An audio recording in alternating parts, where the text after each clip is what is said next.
Life in the Royal Capital, Chapter 46, A Country's Name and Two Treaties. The city has gotten rather pretty. Behold, the results of my hard work isn't something I can say, however, but that aside, I fussed over a few things: toilets, plumbing, insect repellents, and baths. The first three we made in Japanese style. I also built window screens using spider thread. At first, we had built the toilet seats out of window, but that was no good. Though that's how the Japanese did it. It's unbearable to maintain it. It rots. So I turned to the dwarves. They've never failed at their task, so perhaps they could do something about the toilet problem. Thought manipulation was very useful with this time around. It is the evolved form of thought transmission, but its use stayed pretty much the same. So using it, I could easily transmit an image to them. Drawing and explaining it would be have difficult, but sending them a mental image was not. Even then, however, when I showed them flush toilet system saying, when you push the lever, water flows down, reproducing it was impossible. It could be made with high-level water magic stones, which absorb water from the air, but they are very expensive. Also, since they need to be frequently replaced, they are rarely used, even for military objectives. Honestly, only the very rich could afford to create this. Since we don't have the needed capital, we would do with what we have. In any case, we can't leave complex plumbing systems for later. So for now, we've supplied water to tubs in every household from which one can then draw water. And after filling the toilet bowl with water, you can then flush it down. So Kaijin lived up to his reputation yet again. Thus, I had strictly commanded the monsters to watch personal hygiene and dental care. I don't know whether monsters can develop dental problems, but there's no harm in making sure they don't. According to Kaijin, adventurers tend to either befriend people who know cleaning magic or learn it themselves. That way, they can avoid staying dirty during long trips. Though mostly the high-ranking ones concern themselves with these things. Now about the insect repellent. As you'd expect, the forest has a lot of bugs. Since you can't protect yourself against them, there's a chance of catching diseases they carry. Well, that's not a problem for me. The hobgoblins do get sick. So I tried to fix this problem. I asked the dwarves to create it, but they couldn't do it. I guess we'd have to go and buy it in the human cities, though we have no money. I asked the three Aegis to go get it, but this is what they said. Don't ask the impossible. It's super expensive. Besides, we wouldn't know how much we need to buy to cover a whole city with. You'd find the quantity only in the royal capital. Remodeled Dana, can you imagine how hard it would be to transport? Is what they said. I don't mind them coming over to hang out, but they should at least be of some use sometimes. Moreover, they are getting too friendly with Shuna, often cooking together, buying her wares, trying to get closer to her. And we even built a house to stay in during their visits. The monster's birth rate dropped to that of the humans. Thus, I'll need to figure out what to do about marriage soon. I want orc, goblins, and lizardmen to have the right to choose whomever they love. It would be good if they produce stronger offspring. But there is a problem. Should I allow polygamy? This might be especially helpful to women who have lost their husband. The Oni, for example, can reproduce with any race, but choose not to. All their magical energy gets absorbed in the process, and some have not been able to recover it, as Benimero said. But that isn't something Renora-sama should be concerned about, right? Many people have lost all their magical energy after naming monsters, and even demon lords generally avoid it after all. Way to drop the bomb. Hey, how many do you think I've named by now? And you mentioned it now? Thank goodness it has been replenishing till now. I'll have to be more careful about naming monsters from now on. Well, replenishing energy just seems too natural to me. Call it an adult's intuition or something. Anyways, it seems there are also two types of children produced by Oni. The first are created with but seed. The second is truly labored over. The former is made by combining some of one's magical power, and while they do inherit some abilities, they tend to be weaker. The latter you pour all your strength into, but your lifespan shortens as a result. I'm fine alone. I'm not interested. It's personal. By the way, it's different for women. They can reject a seed they believe to too weak. So if they were forced, that would mean that the partner was stronger. But if deception was involved, then they wouldn't bear a child. They aren't allowed to bear children with just anyone, and this is common among high-ranking monsters and devils. It seems goblins and other demi-humans, since they don't possess superb strength, are not much different than humans. So far, we've had about 5 to 10 children born, and not more than 2 at a time. In any case, in order to ensure that they leave offspring, I will allow polygamy, however, only limited to widows, and that's the rule I passed. I'll change it when needed. Every new moon, we decided to hold a confession festival, and new couples would be given a home. Singles would continue living in tenement housing. Well, if they occupy some important post, they are free to live on their own. That much doesn't bother me personally. In the end, I won't be able to make sure everyone's satisfied, but there is a custom to accept my wishes in the city. When interests clash, resident speaker, they come seeking my decision, while the elder bunch also handles many of this, so my involvement can be said to be limited to some degree. Everyone is trying to be very considerate of me, so they try to avoid causing trouble. I was surprised at how cooperative the monsters really are. When it comes to government, whether socialism or capitalism, both will eventually rot and fall apart. A land ruled by a truly just king, where everyone is equal. This is but a pipe dream. However, I decided to aim for that dream. I pray I will never fall into vice. Should I become truly depraved, I hope someone will end me. That's what I thought while observing the confession festival. Now that we've stabilized the life here and passed all seemingly necessary rules, I want to go and see how humans live. Besides, I can now transform into a human. It's about time I go and learn from them. Normally, those who have reincarnated into a different world make a big deal about meeting humans. I, however, have met very few so far. The group outside of Dwarf City, Shizuzan, the 3 idiots, and that's all. Nor have I forgotten my original objective of meeting fellow world travelers. From Shizu-san's memories, her two students, Kagurazaka Yuki and Sakaguchi Hinata. I do want to meet the two of them, but Sakaguchi Hinata sounds like bad news. There was also something that bothered me. Why did the kind Shizu-san allow Hinata to go on her own? As her senpai, as a fellow Japanese, shouldn't she have seen her off? I must meet Hinata and confirm. I have acquired some of the memories from targets I've consumed with Predator, but certainly not all. Lingering memories are easier to acquire, I guess. When I meet her, I should confirm what I know. The three idiots have passed along my message to their guild master and also looked after the letter I wrote. That letter simply expresses my desire to meet him, that though he's but a chief of a small country's freedom association branch, he is a guild master. He should have connections. Hopefully I can get some benefits from meeting him. If it goes over well, maybe he could even try to introduce me to the Grandmaster Kagurasaka Yuki. Since things have calmed down around here, I can probably live for a bit. However, to do that, there is something I lack. Right, money. The three idiots were pretty poor and didn't have much money on them. Not that I expected better of them. I want to buy vegetable seeds, magic stones, handicraft, and whatever seems impressive. I initially planned to sell some demon steel but decided against it. The reason is simple. Demon steel is too precious of a resource. Since we use it in our weapons and armor, selling it would be almost sacrilegious. It is also invaluable for production of mounted soldiers' weapons. Since it can change shape at will. It's useful for receiving and dealing various attacks, to say nothing of carrying it. And while I do have a lot of it, it's not like it's an infinite amount, so let's hold off selling it until we can replenish our stock. As for iron ore and such, we discovered some in the mountains district and are buying it off the high orcs. Also, Karube and Kajin are using it as a base to create weapons. We also need a lot of magic stones for research. Those are created by the human ghost researchers and does not appear unnaturally. They manufacture it from crystallized magic stones they extract from monsters. It also seems to require large factories, so it's only done at the Freedom Association's headquarters. Monsters sometimes grab crystallized magic stones. Those are then collected at each individual branch and sent to the headquarters. That's the system that they use. So when adventurers hunt monsters, they don't only do it to protect against damages, but also to become rich. A pretty good system, if you ask me, which means that if I want to acquire some magic stones, I have to buy them. So I run into the money wall again. Thus, how should I earn some money? By myself, I couldn't possibly make enough quick enough. The same thing selling our fields don't produce nearly enough, and we probably couldn't sell them at a high enough price. Weapons and armors are for our personal use, and those will not be sold. So do we have nothing to sell? The thing is, we do. I had left a certain something to Gabil after all. Right, he puffed the grass. So I called Gabil over. Gabil-kun, how is cultivation going? Foo. I'm glad you asked. It's going well. Literally the fruits of our labor, he said, showing me their produce. It's weird. Silently, I aimed black lightning at him. Well, you won't die from it. I've gotten good at adjusting the output. Goo, what are you doing? Have I angered you somehow? Idiot, this is common weed. What the hell have you been cultivating? Well, what? I beg your pardon. I've been hurrying, so I seem to have mixed things up. I've been hurrying, won't cut it. Seriously, watch what you are doing. Besides, it should be nearly impossible to grow weed in a cave with such high magic density. In reality, even this exchange was planned. We're actually steadily growing hypoxia grass. Rather, teaching Gabil to distinguish between different types of grass is what was giving me trouble. And this Gabil walks around the cave as if he owned the place, sometimes even referred to it as its king. The monsters inhabiting it also flee at the sight of him. Some of his subordinates have recently been able to defeat the centipede alone and now consider the cave as their territory. It's actually really impressive. Not that I will say that to them or offer any praise. Gabil is the type to get carried away when praised and fails soon after, just like me. I understand because I am the same. They have been grown a lot of hypoxia grass up until now. I then called Kaijin over and showed him the hypoxia grass. And next to it, the medicine I made from processing it. Quality was appraised as very good. I've always been able to produce quality medicine with it. Then I started the conversation. Kaijin, if I sold this in a city, how much would I make? Kaijin thought for a bit and then replied, Dana, that's a tough one. This medicine is too good. Its effects are too good. It's impossibly good. And then I learned a few things from him. That's my medicine has the highest purity rating of 99%.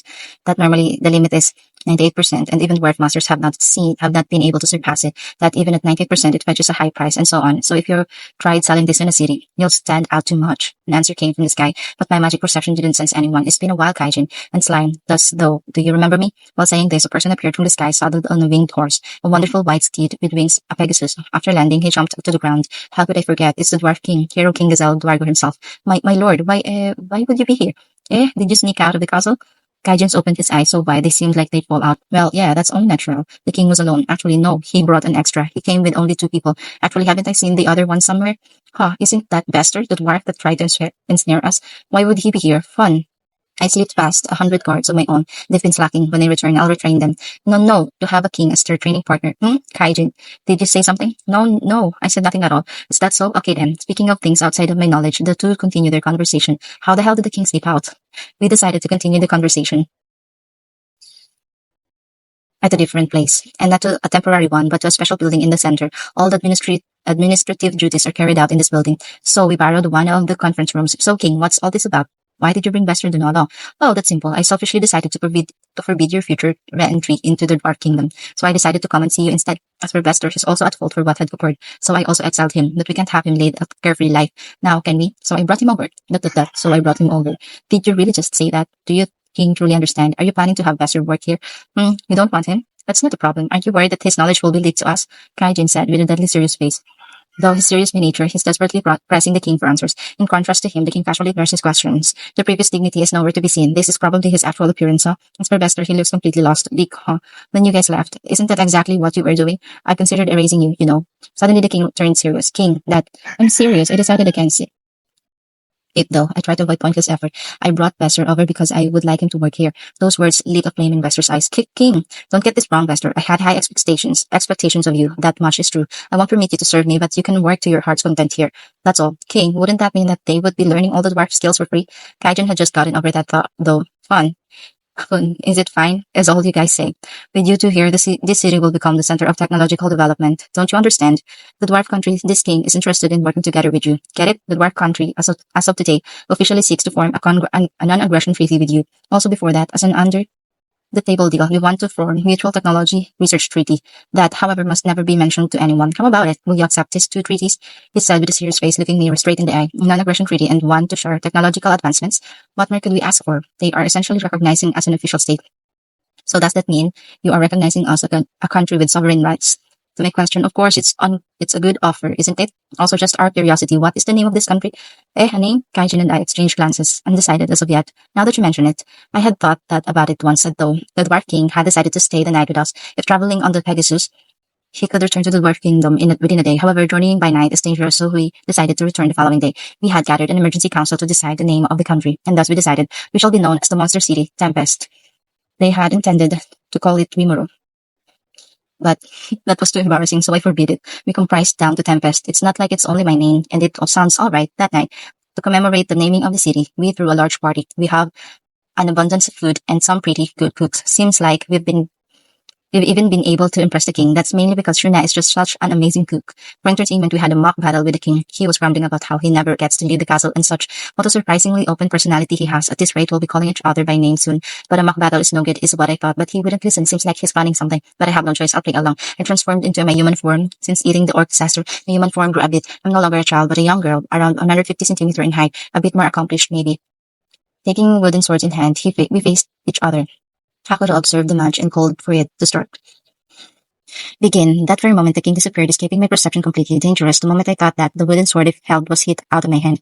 The match was decided. I completely lost. The match was decided. I completely lost. So this is the Dwarf King, the power of the Hero King. Listen, Rimuru. From the very beginning, you didn't notice me approaching from the sky, did you? Though magic perception is a wonderful skill, but there are countless ways to sleep outside of its sight. I anticipated what perception method you would use and slipped past it. These are the basics of war. Concentrate harder. If you depend only on your abilities, you won't improve. So that's why he did this. Satisfied, I thanked him. Thank you, Gazelle. Next time we meet, it won't be this easy. Fun, So you say, youngster. After our match ended, the monsters' cheers filled the city. They were very excited, to say the least. Benimaru, Zoe, and Sean also seemed like they wanted to say something. Their faces were serious. Hakuro nodded with a happy expression on his face. I still have a long way to go. I finally learned that. The banquet continued long into the night, and the next day the Dwarf King, Gazelle Dwargo, and I officially signed the two treaties. History will know today as the day when the Monster City Tempest was officially created. End of chapter 46. Chapter 47. A city's specialty. Devil Crucius is a wolfman. Valued for his excellent espionage abilities, he was assigned a secret mission by the Demon Lord Carrion. He was remembering his words, observe them but take care to go unnoticed. If you see any other devils, extend the invitation to the Oni before them. Devils other than himself. When he asked about that, Carrion added, Clayman and Milim will be sending one of their subordinates there. Working together with them gives me the grips, so do as I asked, he said, averting his gaze. Carrion-sama, why have you averted your gaze?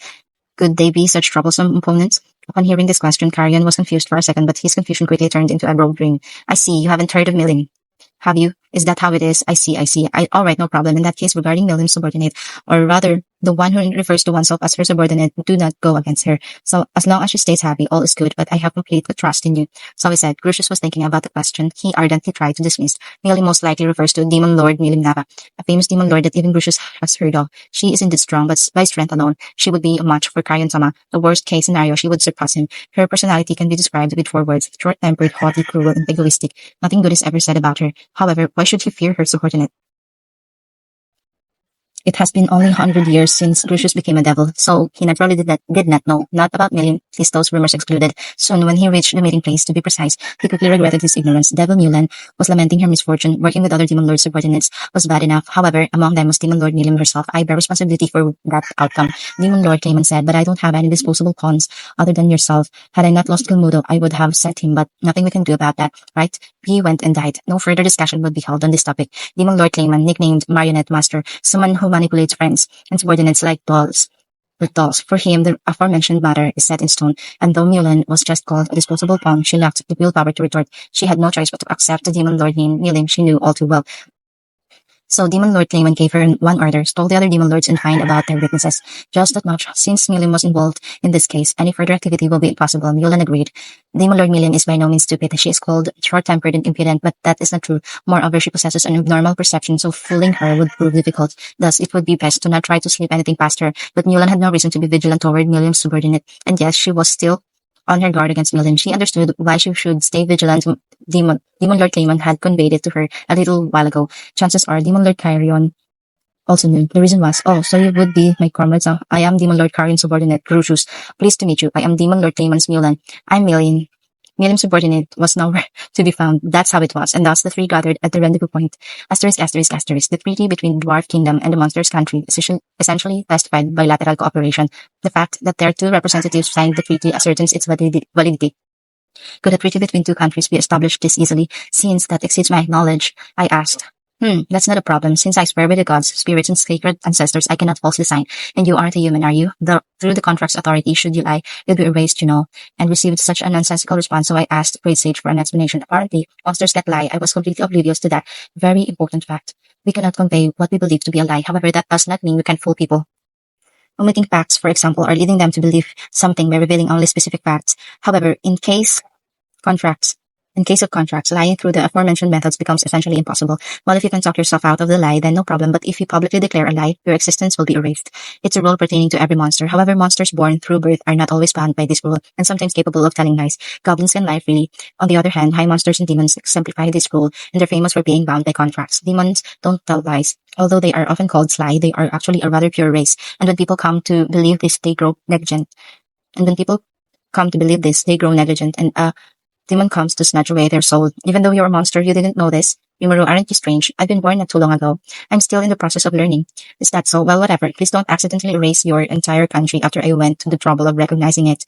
Your rule assures the safety of the entire forest. I beg you.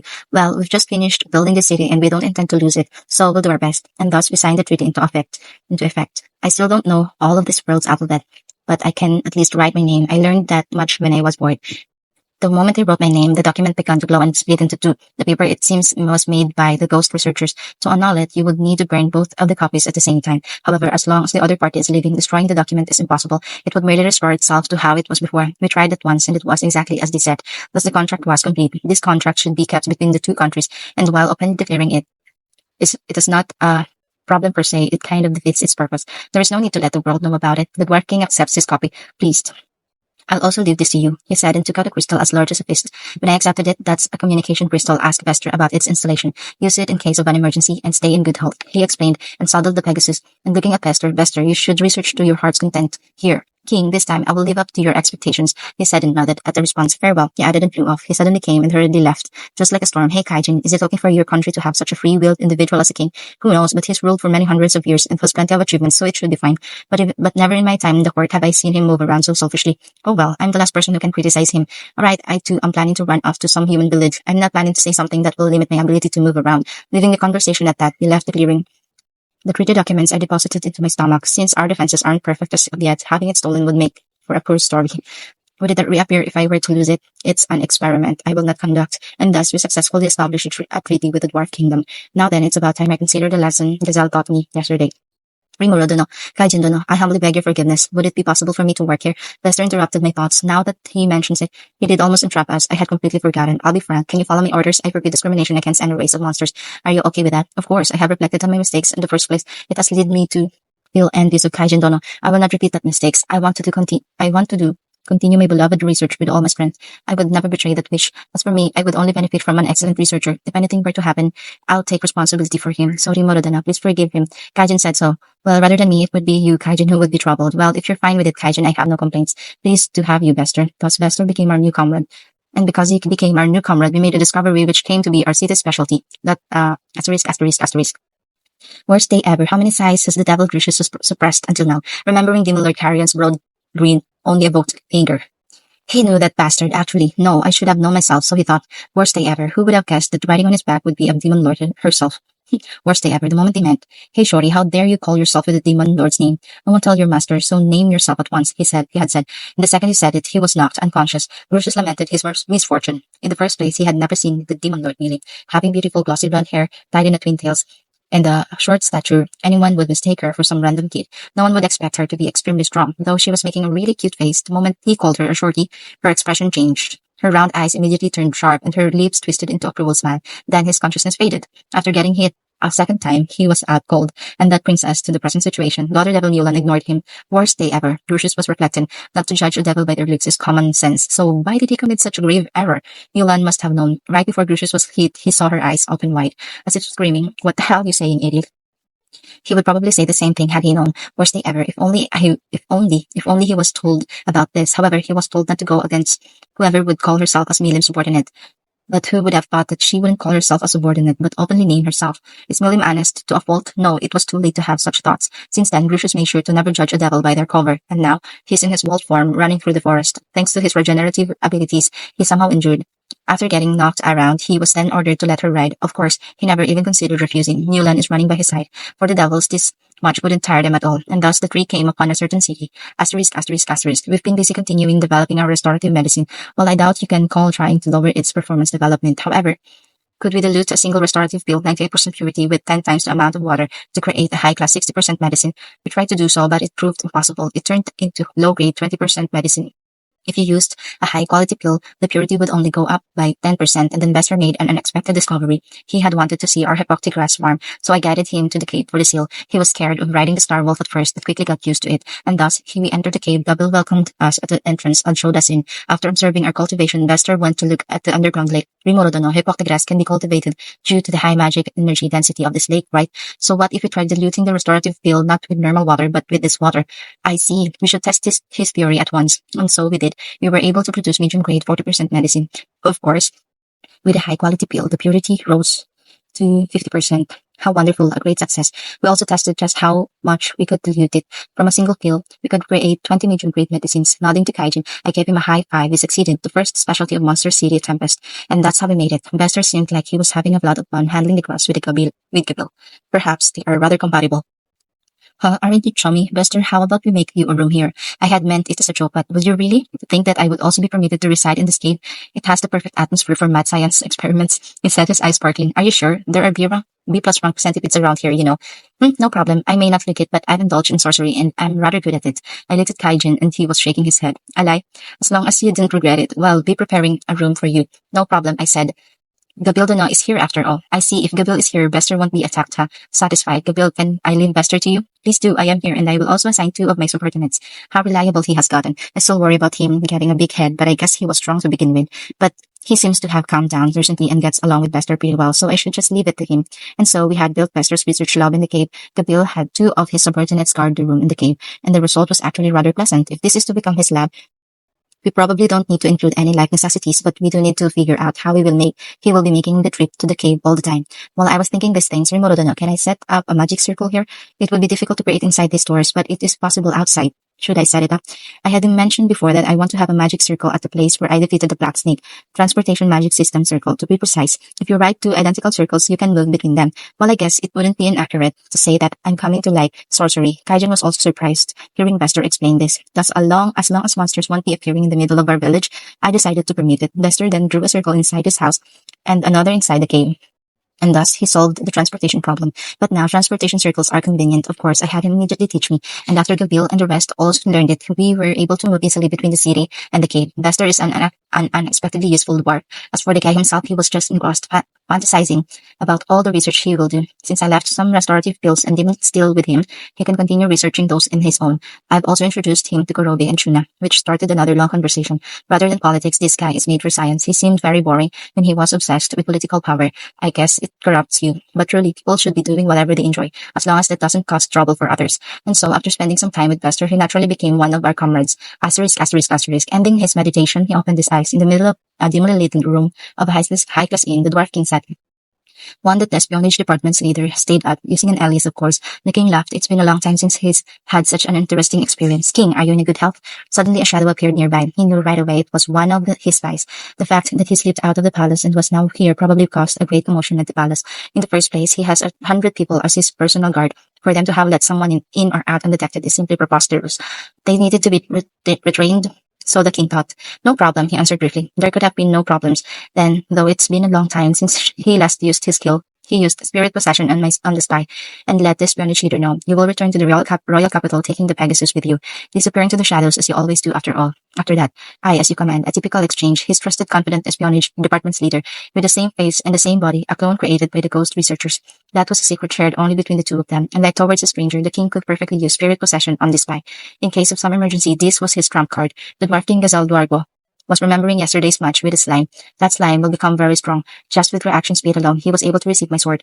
Gazelle did not intend to hit the sword out of Rimuru's hand. He intended to land a hit on Rimuru's head, and that hit, whether he fell behind with the attack or not, Rimuru was able to react to. How amusing, he thought from the bottom of his heart. What will become of this treaty? He did not know. However, don't disappoint me, slime Rimuru. Gazelle felt the approaching end of the era of peace. End of chapter 47. Chapter 48, Demon Lord's Invasion. Oh. Demon Lord Milim Nava, Devil Grotius, and Devil Mulen observed the city tempest from above while discussing their next move. Devil Grotius sighed mentally. After running without a moment of rest, they finally reached the city. What a terrible person Milim is. Any mistake while interacting with her could lead to a great disaster. He believed this fact with his entire being. So how could he converse with her? From now on, after staying with her for a while, he realized her complete lack of dishonesty. She is honest to an extreme. Of course, monsters are not good with lies, but they are not as restrained as the world tends to believe. While this doesn't apply to high-ranking demons, most other monsters have no problem telling small lies. And if such a monster also happens to admit the truth, they would have no problem conducting successful negotiations. However, Demon Lord Milim probably hasn't even heard the word negotiation. He boldly declares her demands and rampages if they are rejected. That's the kind of image she gives off. Originally, Grucius had intended to observe the situation while hiding his identity as a high-ranking devil. However, Milim would never even consider such secrecy. She unfortunately believes that if you are working, there is no need to hide anything. Now then, how should he proceed? What could he say to continue working on his own? Devil Grucius was desperately thinking of a way out. Devil Mulan did not see any change of this mission succeeding, because suddenly they were plugged by Demon Lord Milim. She is, after all, a demon lord who focused on strength, so her complete incompetency in espionage makes her a hindrance. However, she can't just say that to her face. And besides, since Demon Lord Clayman failed to hold her back in the first place, he has no right to complain, she thought. Marionette Master was what a joke, pushing this baggage of a Demon Lord on them and demanding secrecy impossible much. He should have lived up to his nickname and manipulated her despite the fact that she is a fellow Demon Lord. Hiding her complaints in the dark corners of her mind, Mulan considered her next steps. When noticed the identical troubled look on Grish's face, and they looked eyes for a second. Perhaps it would be best for them to work together, at the very least, unless they had Milim work independently. She would definitely impact their mission. From what Demon Lord Clayman gathered, Demon Lord Carrion intended to hire new subordinates. Seems like a number of Oni served the mysterious masked monster. Carrion probably hoped to win over the masked monster, or, in worst case scenario, tried to lure away a few of its subordinates. Since Lucius would probably be moving with this objective in mind, Yulan decided to offer her support. She wouldn't be able to learn their weaknesses if nothing happened. What this? Let Crucius do as he pleased and observe the situation. So she decided, couldn't expect much from Milim. After all, it's like throwing a boulder into a pond. If the ripples are too great, the devils will also stand out. Thus, Mulan decided her plan. Now, to realize it, Milim observed the city that spread beneath her. It is well made. The citizens all possess strong magical energy. All seem to be high-ranking monsters. The term high-ranking monsters refers to those that have developed intelligence and defense not under strength. She understood the extent of their cooperation with a single glance. Via her dragon eye, she could measure each of their abilities. How wonderful. Though it's hard to believe, but they are all named monsters. We could have named them all. She felt her amazement and astonishment overtake her. She certainly could not replicate such a troublesome feat, especially considering the chance that the energy you bestow on someone may never return to you. Demon lords like her tend to hate seeing their power disappear like that. This time she only showed up to kill some time. If she seriously made her move, not just Frey but also Carrion and Clayman would answer with great indignation. Fending off both of them at once would be troublesome. She figured, not intending to lose, of course. She was truly glad that she had come. The very fact that monsters built this city themselves was amusing. The castle that Miriam resides in comparison, was built by humans who worshipped her as some deity. Her dominion's human villages were attacked by high magic beasts, and Milim, who just happened to be walking by, killed it. The humans seemed to have misunderstood her somehow, and thus the land became hers. The other demon lords didn't complain, nor did Milim have any particular reason to complain. This time as well, she didn't come searching for new subordinates. Rather, she came to kill some time and to later see Clayman and Carrion's upset faces. That's the only reason for her joining. She had intended to let them have whoever once she finished teasing them. But for it to be like this, the monsters living here were of such high quality, their abilities so great, and someone rose over them. How amusing. Her simple mind has by now completely forgotten about Clayman and Carrion. She had found her target, someone whose magic energy rivaled that of a demon lord, and thus she made her move. Asterisk, asterisk, asterisk. After deciding to sell medium-grade medicine as the city's specialty, we continued researching towards mass production. In order to produce some, I handed over some medicine that I had made myself, and then I got an idea. Could the difference in purity be due to oxidization? That is, there is little between production through my skill and normal manufacturing. The only difference is that one occurs in an oxygen-rich environment, whereas the other is inside me. Besser listened seriously to my hypothesis. It seems that this world knows of chemical elements, though included among the different types of magic. In opposition to spirit magic, it is called chemical elements magic. I am personally not well versed in the concepts of magic, but Bester seemed to have understood my explanation. Is it affected by oxygen? He said he'll consider my hypothesis.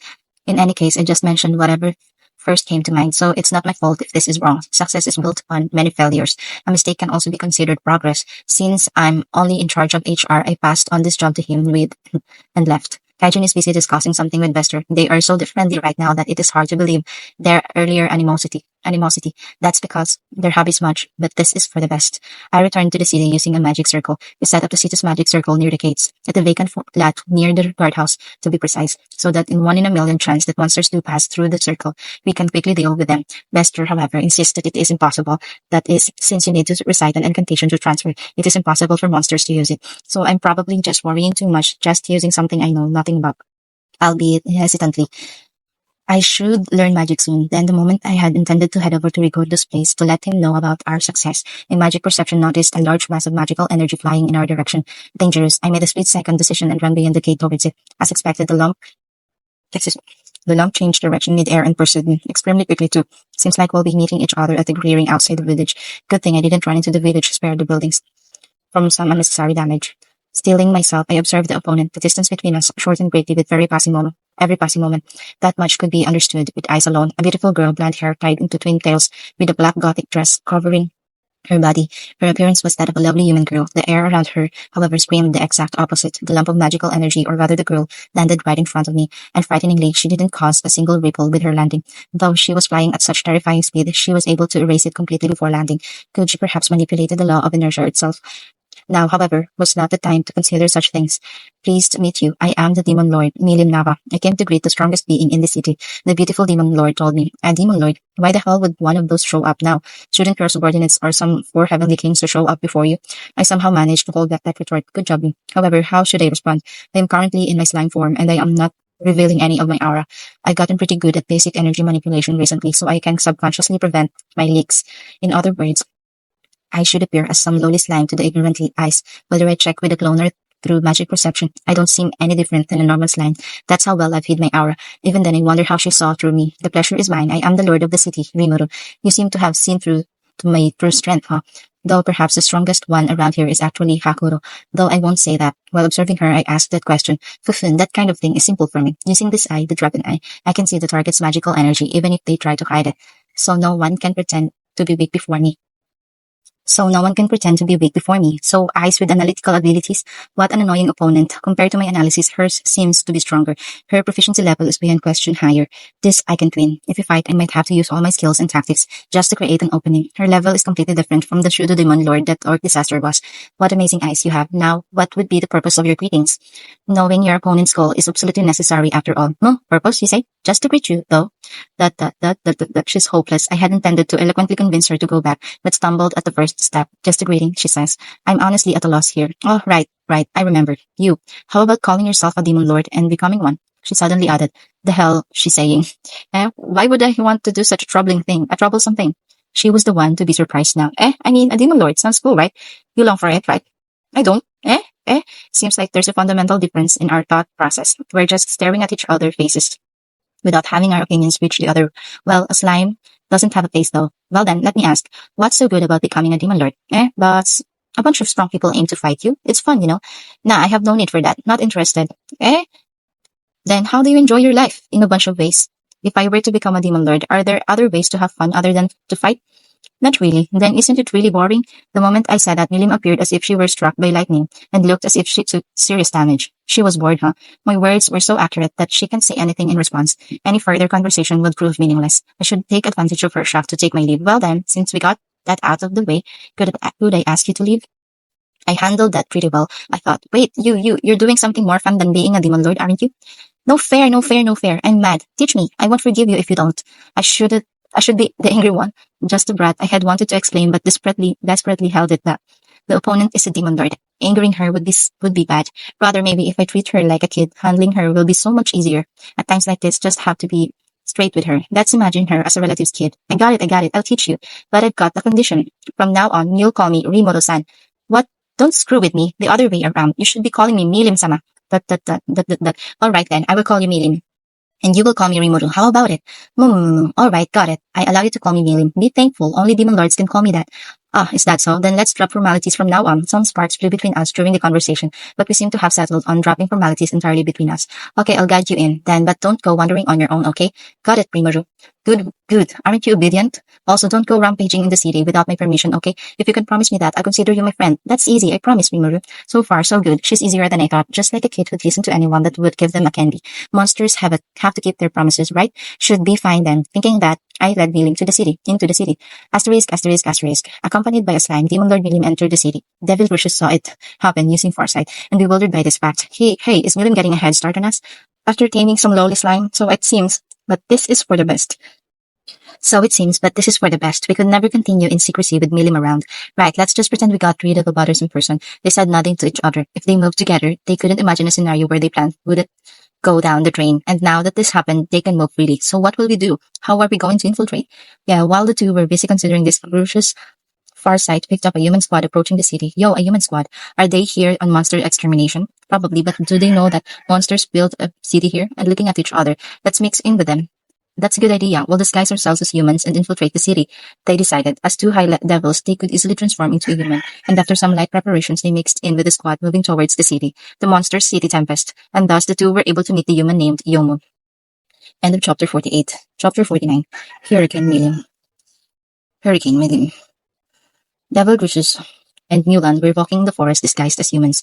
They expected to soon chance upon the human squad. As any wolfman, Grucius' appearance differed little from a human when not transformed. It's been 500 years since lycanthrope King Carrion called himself a demon lord in search of power. That was during a turbulent event where new demon lords replaced the old, called the World War. This event would occur once every 500 years, and that's when it happened.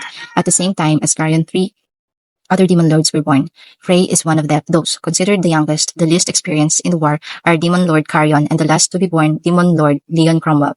The 6 new demon lords were thus the members of the new generation. The old generation, on the other hand, has survived over 2 such wars, their strength far surpassing the rest. Therefore, most of the new generation demon lords tried to expand their power. Carrion being one of these, it is natural for him to seek strong individuals. Grucius became a devil only 100 years ago. The lifespan of lycanthropes is not much different than that of humans. The only difference being their longer youth lasting from 30 to 50 years. In fact, when they start to grow old, their bodies begin to quickly weaken and they tend to die within 2 weeks.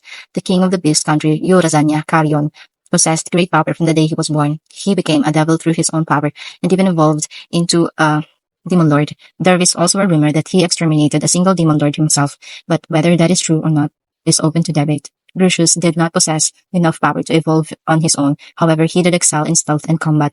Thanks to his abilities, he gained a chance to evolve through drinking the blood of the king. The survival rate of this ceremony is only 10%. Being able to endure is in itself a mark of a hero. Crucius endured this trial like squeezing through the eye of a needle. And thus, Lucius became the same species as his king and acquired the same abilities of long lifespan.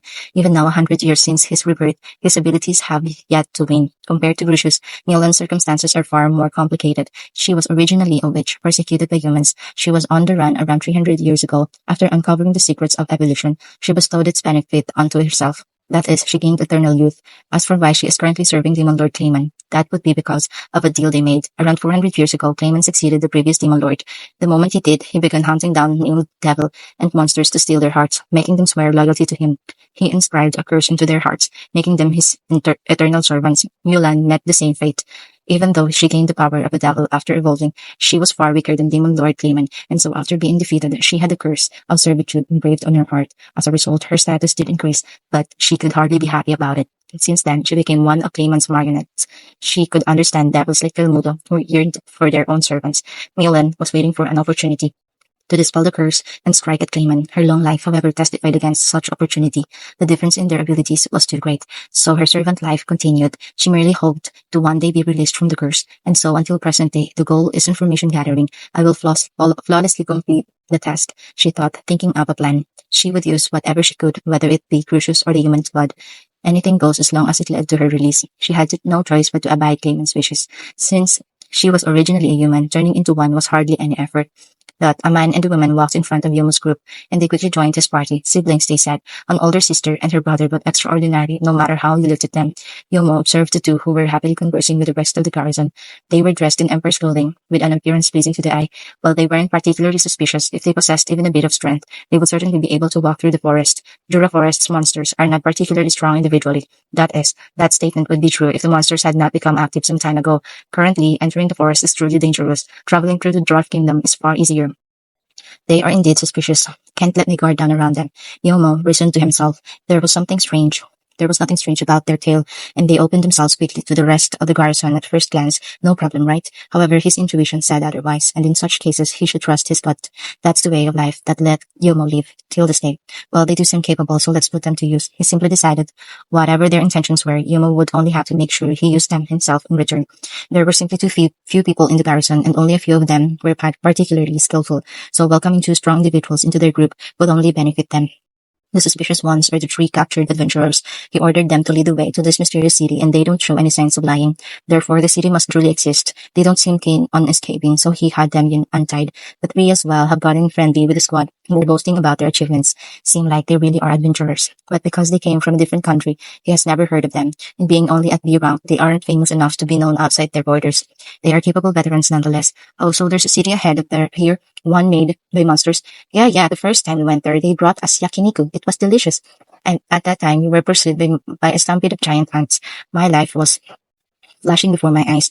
But as a result, we got to meet Rimorodana, so I'm happy that happened. Who would Rimorodana be? The head of the city. The city is mostly populated by hobgoblins, and the one who rules them all is the slime Rimorodana. What? A slime has followers? Yeah, Rimuru is a very cute slime. Actually, guys, are you sure we can reveal all of this? Keep me out of it, okay? Considering we're bringing them there, I don't see a reason to hide it. In fact, wouldn't it be worse if they get the wrong idea and cause trouble? Yeah, don't come back again. If they say that, I'll cry. We haven't even entered the bats yet. Whether due to the carelessness or some ploy, they are answering any question you ask. Yomo could not imagine any ulterior motive, but the city was such a bizarre concept. How could it possibly exist? For a delusion, however, it was far too detailed. We've reached it, the thief class Guido exclaimed.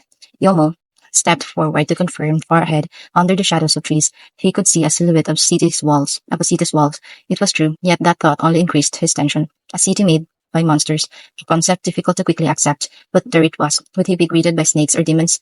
Yomo flashed a fearless smile and proceeded towards the city. Asterisk, asterisk, asterisk. Showing Milim around the city was a far harder task than I originally thought.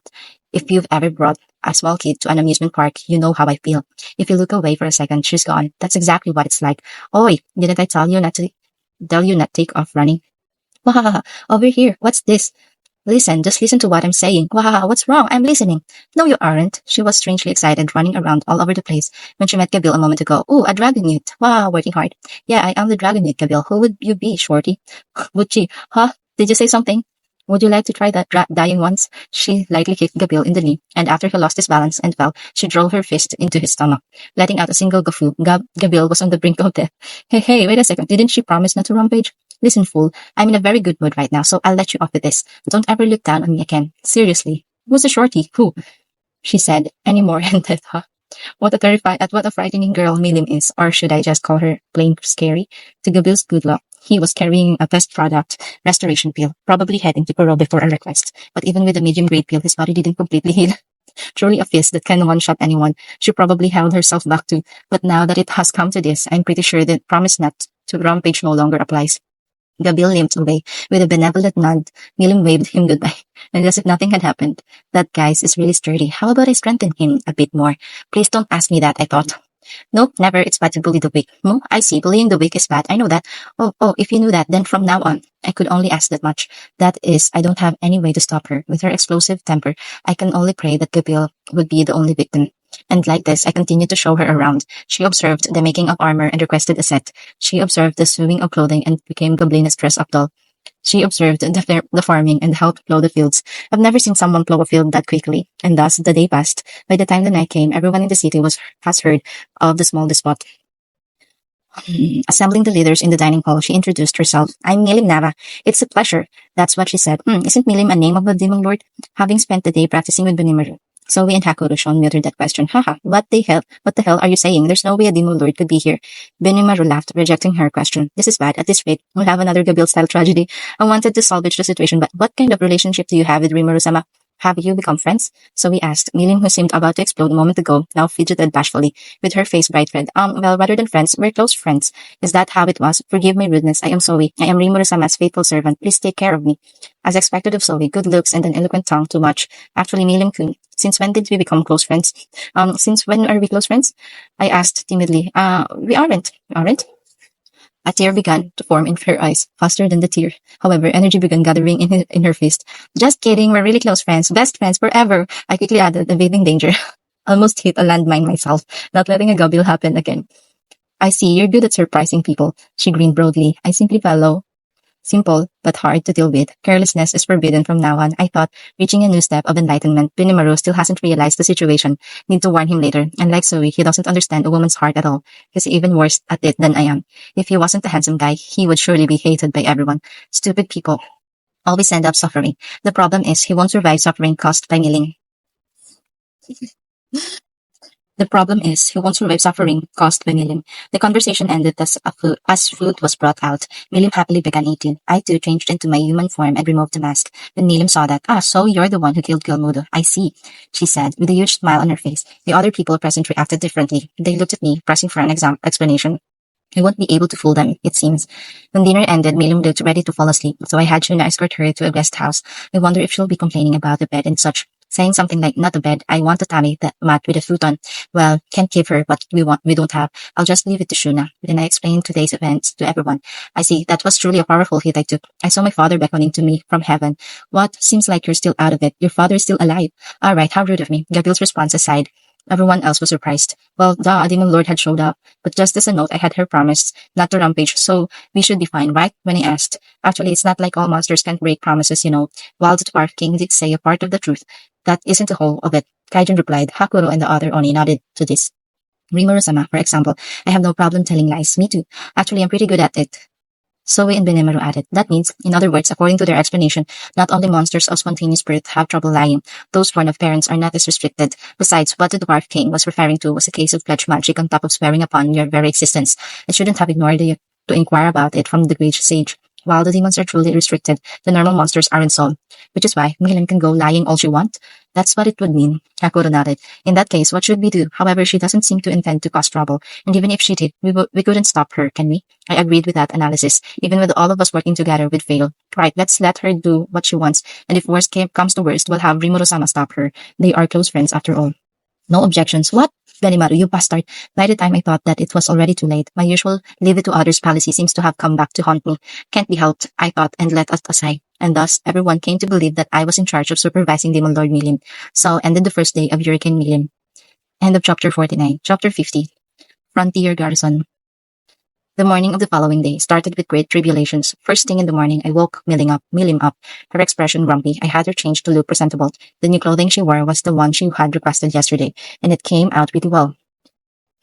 The gothic dress was probably difficult to move in, hence the reason for her request. Why does a demon lord need to wake up so early in the morning? She was grumbling haughtily, but her mood improved by breakfast.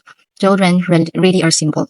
While she was eating, I was busy thinking. I don't particularly mind becoming her supervisor, but I want to go to a human city, so should I bring her along? I kind of have a bad feeling about doing that. No, let me rephrase. It's bound to lead to a disaster, to bring such a dangerous child to a place she's never been before. Well, it's not that I can't, it's that I won't. But even so, leaving her here is bad for my heart. While Milim is visiting, I should probably abstain from leaving for human cities. After we finished breakfast, I took Milim to the smithy. I took on my human form and wore a mask, since as a slime I wouldn't be able to try out a weapon, and once we reached it, I greeted Kurobe. Is the thing I asked for yesterday ready? Oh, this one, right? Should be good for Milim-sama's personal use, he said, showing me the finished product. Yesterday, he had measured the size of Milim's hands after being asked to make her something. It's dragon knuckles. The point of such gloves would be to prevent injury when punching barehanded and to increase the force of the blow. Normally, that's not why we gave her the gloves. No, our goal was the exact opposite. The light but dense demon steel is actually surrounded by a shock-absorbing material. Right, when she equips this, her blow will be reduced to only 10% of its norm. And we use demon steel in hopes of attaching a regenerative effect to them. The best part of it all will be the decrease in her destructive power. Milim, try this on. I pass the dragon knuckles to Milim, who, clearly excited, happily accepts them, and she quickly puts them on. She lightly throws some punches in the air. Ooh, this is great. My hands feel really light. All right, seems to be working. If her hands feel light, I guess her power should have decreased a bit. And for myself, I took a newly developed sword. The last one I had broke myself, so I had them repair it. I had tried copying it myself, but even if it looks identical, its performance was clearly different. Seems copying an item is impossible when the creator's skills are too high. Even if it looks the same, even if my appraising ability claims they are the same, there are nonetheless small differences. I draw the sword to check. Amazing. Kurobe's ability is truly something. I wish I could finally get a sword specialized for my use. Seems like they still need to work on that. I am not getting impatient, but I am looking forward to it. Nodding, I put the sword back into the scabbard. The moment Milim and I acquired our weapons, Rigor came running over. How well he runs. Rimuro-sama, this is where you were. An unknown group has come. From what he told me, we have an armed squad near the city. Among them are the 3 adventurers. Somehow the 3 idiots managed bringing an armed group over. Why are so many problems occurring now? Those idiots, so I thought. But, well, let's go meet them, I said, and headed to the place where Rigodo left them. And as if it was the most natural thing in the world, Milim followed. When I arrived, I saw Rigur and the guards surrounding 10 or so armed men. They are all dressed similarly, however, their equipment seems rather poor, and their ability likewise. Our equipment is world superior. Nonetheless, among them are a man and a woman with clearly superior equipment. And not just their equipment, their skills also seem pretty high. And of course, the 3 idiots when they saw me. Oh, Rimuro-dana, it's been a while. Howdy. We came to hang out. It's been ages. Things happened, so there's more of us. They greeted me. Things happened.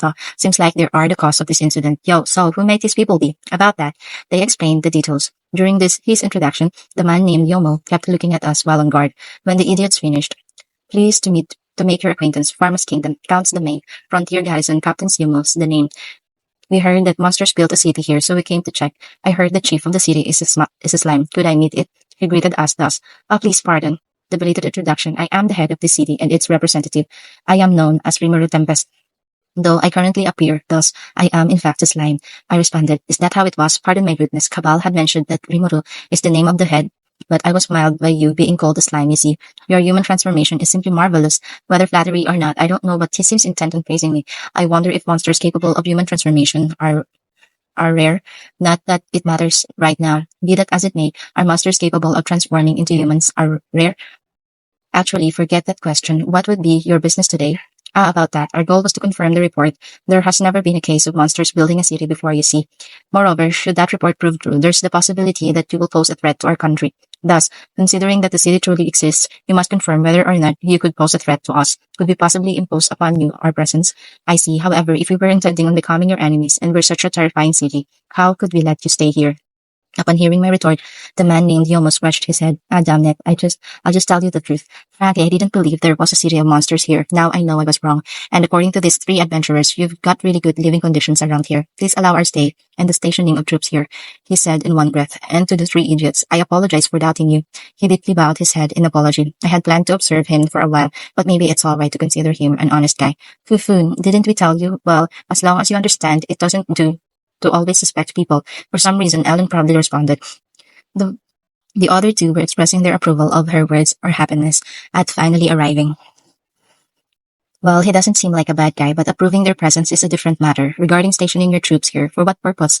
Yomo faced me and began explaining their situation. Their unit was established by Parma's Kingdom's Count to protect the villages against monsters. They are composed of 30 members in three divisions. From where we stood, they could easily access the highway and nearby villages. Moreover, if we lay roads to the highway, we'd be saving time and establishing a trade route. Of course, we will offer our labor towards that end. He ended with a proposal. Even if it's possible to get here on horseback, the same is not true for carriages. We hadn't cleared any trees in the direction of the highway. We didn't want to stand out at the time, but that was before the earlier orc incident. Now that the forest has begun to calm down, we should think about opening a trade route. So perhaps it might be a good idea to accept his proposal. Since it's bad taste to continue such discussion on our feet, I guided everyone to the cafeteria. Though our menu selection is still limited, it is nonetheless delicious. Since we unfortunately are low on salt, pepper, and other seasoning, we can't offer any subtle spicing. Or so I'd say, if not for Shina's godly cooking skills, that is, hers and that of her apprentice chef's Goblinas. The number of goblinas has been steadily increasing. The security and order of the city is maintained by men while women take care of household matters and cooking. Since they have their individual talents, they spread themselves among cooking, cleaning, education, sewing, assistants, and other professions. Their efficiency can be primarily attributed to rigorous skill at governing.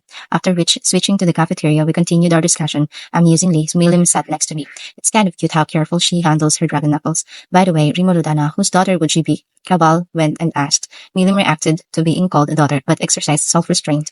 Good word choice, Cabal.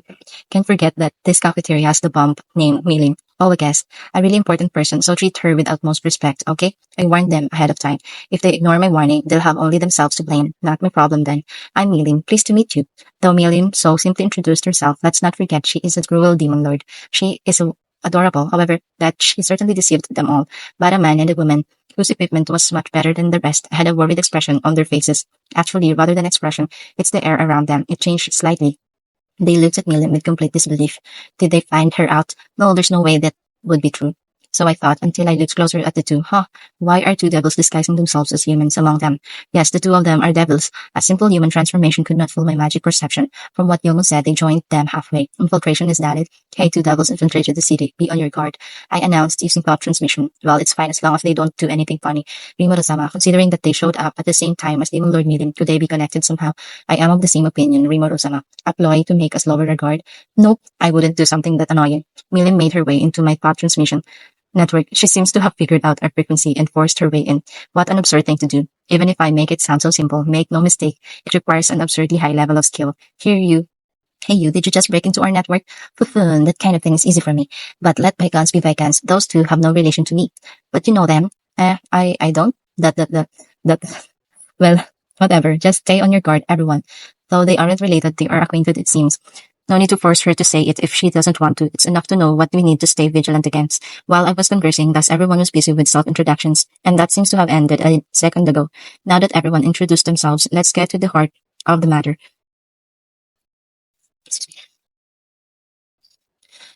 The main question was whether to allow them to establish a base here, but before that, they need to clarify something. I should be considering this a personal request of Yomo-sen, shouldn't I? Yes, that would be accurate. In fact, the country will not know of this. Why? Though there's a bunch of reasons, frankly, I hate the feudal lord. Our employer, Count Nidal Maidam, is no decent man, the kind of guy who prioritizes personal benefit over that of the people. He's greedy and rough with his men, though he levies a heavy tax on the people in return for protection. The garrison sees none of it. The worst kind of man. Well, as someone who badmouths his employer, I am no decent man either. In any case, as a result, We are severely understaffed. If we set up a base here, we could easily access the surrounding villages. But if we report this, he's bound to meddle with your city. The clothing you produce is your specialty, right? It's worlds better than what his city produces, you know. Well, this is considered neutral zone, so I can't imagine him moving independently. But I see. Agree with you, the Lord. A common setting. Yes, I wouldn't want to have to deal with such a gloomy character. But considering how frankly Yomo explains all this, he must be serious. He seriously wants to set up a base here to earn my trust. He's speaking only the truth. Our conversation continued. After the good law and the Oni voiced their opinions, we passed our decision. We decided to let them use a single empty house. Of course, should they cause problems, we will immediately evict them. Moreover, we'll be collecting money for their meals. That we decided to include after hearing Kaijen's opinion. A single night for a single person costs 3 silver coins. The average rate at a city for a sunny room is between 5 to 8 coins. A single room at an inn could be as low as 3 coins. That includes a single simple meal. Staying without a meal will cost between 1 to 2 coins. The imperial capital will easily be 5 times as expensive. By the way, 100 silver coins is equal to a single gold one. I still have the 20 gold pieces I got from Kaido. By our standards, a single silver coin equals 1,000 yen, and a single gold coin is 100,000 yen. Though monetary value also depends on item costs and such, well, in any case, Kaido seems to have spent a lot. That's only expected considering the value of the medicine. However, well, it should be enough to kickstart our economy. 3 coins is too high. Please lower it slightly. Yomo began negotiating the cost. Listen up. The room includes 3 meals a day and a bath. If you have a problem, we'll lend you a storage house instead. How about it? There will charge a single silver coin, but no meals. Yomo pondered Kaijen's words, but gave up in the end. He probably remembered the meal he just ate, and thus we lent out lodging to Pharma's Kingdom's Count's domain garrison guard, led by Yomo. We also let them use the first floor of the courthouse as their office. Yomo's group brought in their equipment there. Seems like they use a magic communicator type of thing that allows them to contact individual units. However, unfortunately, they can only speak for 3 minutes every hour. The magic cost is simply so high that so they can supply enough. Thus, it's mostly used to rely unit orders or for emergency situations. An expensive piece of equipment, they seem to only have 6 of those. That's also due to how cheap their employer is, including the 2 newcomers. The human squad is composed of 32 people. From where they are located, well, here as of now, they can reach every village within a day. They've gotten much more efficient as a result, it seems. They've also gotten used to life here. After Yomo contacted them via the magic communicator, they all assembled here. A merry bunch they are. Please take care of us from now on. They all shouted. Our pleasure. However, should you cause any trouble, I can't guarantee your lives, so be careful, okay? I threw in a light threat in there. Though we're clearly monsters, they were on their guard only for the first few minutes, but let's not allow them to let their guard down so much that they cause a ruckus here. Though they seem like a bunch of good guys, so maybe I'm worrying too much. As planned, I then introduced Yomo to Riguru. After we explained how far our defense network spans, the frontier garrison decided to fill in the holes between us and the villages. Since there's a lot of room to spare, a single unit can work on building a road, and the free high orc construction division will be sent to help them with that. Thus, albeit very unexpectedly, Yomo's group became familiar with our city. End of chapter 50.